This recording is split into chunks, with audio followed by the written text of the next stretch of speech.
ចង់ដឹងពីចិត្តពេលនេះអូនគិតបែបណា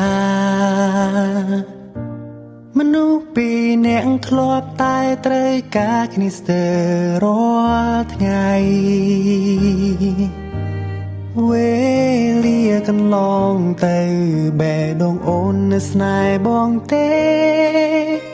ឬមួយទៅស្រង់នាងមេមានគេហើយបើអស់ចិត្តសូមទៅវមិត្តវាចា5ត្រង់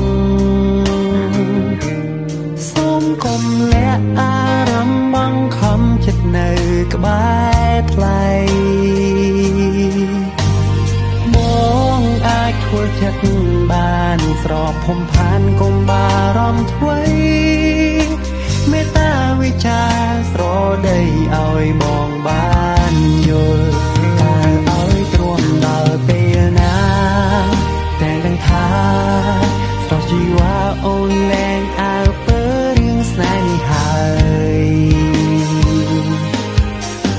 មេត្តាឆ្លើយឲ្យបងយល់ស្នេហានេះទៅមុខទេ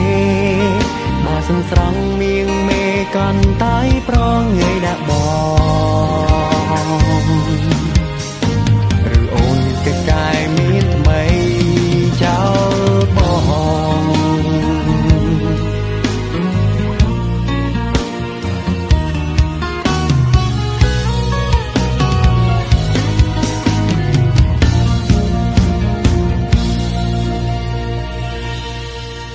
តើឲ្យទ្រាំដល់ពេលណា